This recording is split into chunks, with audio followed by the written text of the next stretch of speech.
Whoa, shots fired. Dr. Eric Davis has just called out Richard Banduric, Bob Lazar, and others. So let's talk about it.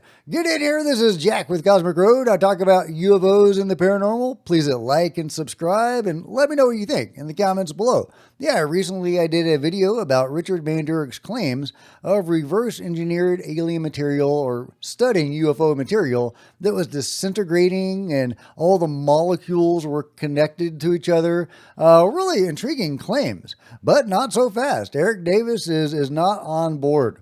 Joe Murgia reached out to Eric and to get his thoughts on what Richard had to say.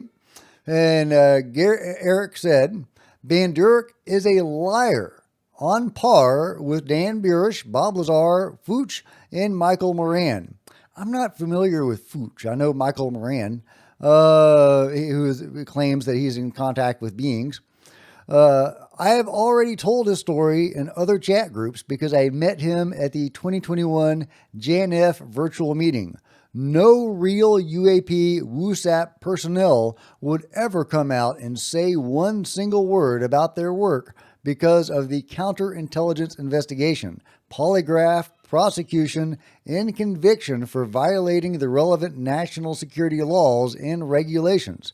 Those people are held up to much higher security scrutiny than guys with TS/SCI, according to Dr. Eric Davis. Now, most of you are familiar with Dr. Eric Davis, and he is certainly a guy that has the inside track on at least some of this.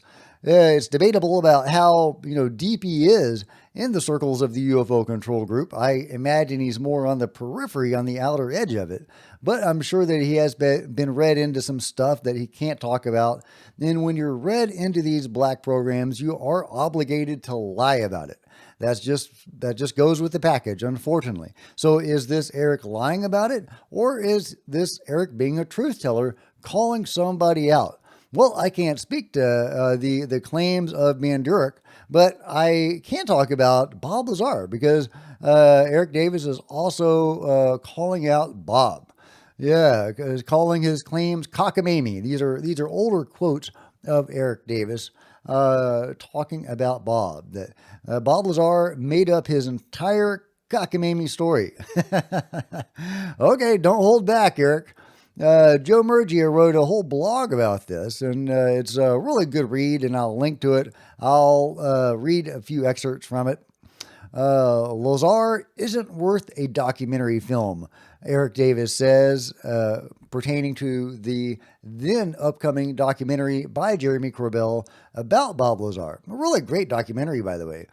Say what you will about Jeremy Corbell, but he is a fantastic filmmaker.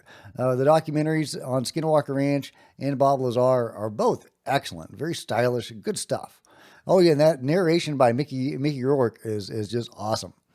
So Joe Murgia, in conversation with Eric, says you might want to see the documentary first before making such a judgment, which would be nice.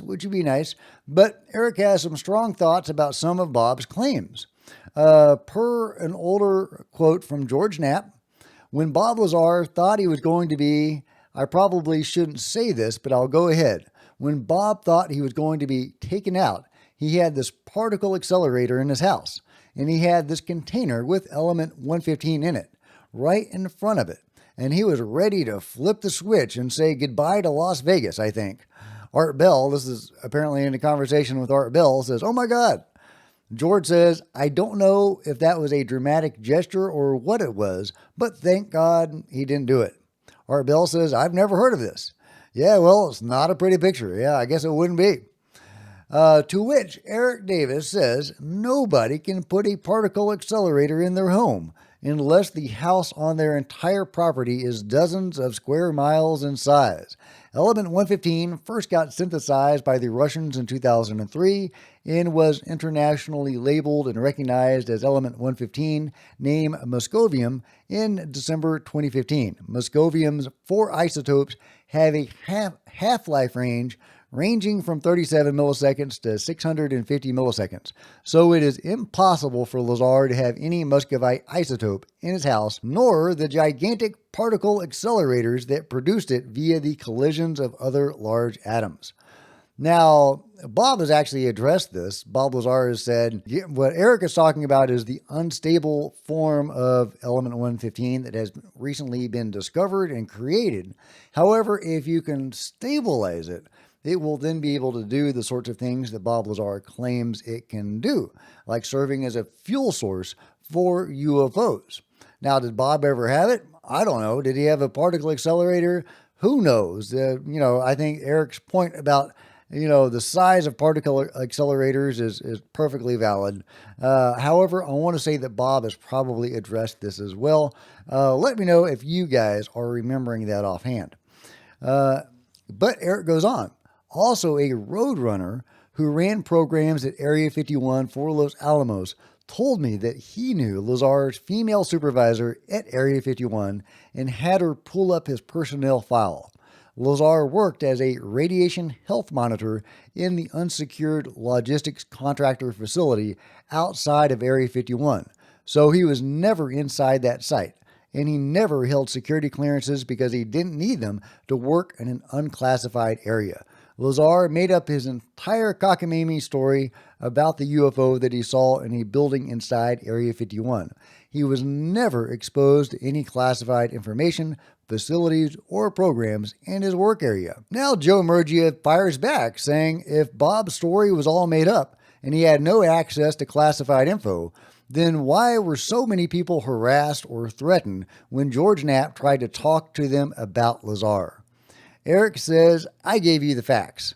Claims of harassed and threatened people is unsubstantiated hearsay. George isn't lying. He just doesn't know my Roadrunner contact, who lived in Las Vegas near Indian Springs and worked at Area 51, and knew Lazar's supervisor there at the time all this unfolded. And then Joe Murgia has a great response to that. Somebody told you that somebody told them. Sounds like hearsay. And Joe also points out that Bob Lazar was able to take people out to Area 51 to view the UFOs being test flown over that site. For 3 weeks in a row, he was able to do this, until they got busted by the cops. Stanton Friedman was also a critic of Bob Lazar, saying he was publicly asked when he got his MS from MIT. He said, let me see now, I think it was probably 1982. Nobody getting an MS from MIT would not know the year immediately. He was asked to name some of his profs.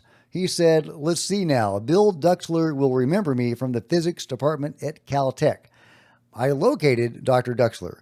He is a Pierce Junior College physics prof and never taught at Caltech. Lazar was registered in one of his courses at the same time Lazar was supposedly at MIT. Nobody who can go to MIT goes to Pierce Junior College, not to mention the rather long commute between LA and Cambridge, Massachusetts. However, in a recent interview with Richard Dolan, Jeremy Corbell tried to clear up some of the mystery about Lazar's education and specifically Caltech.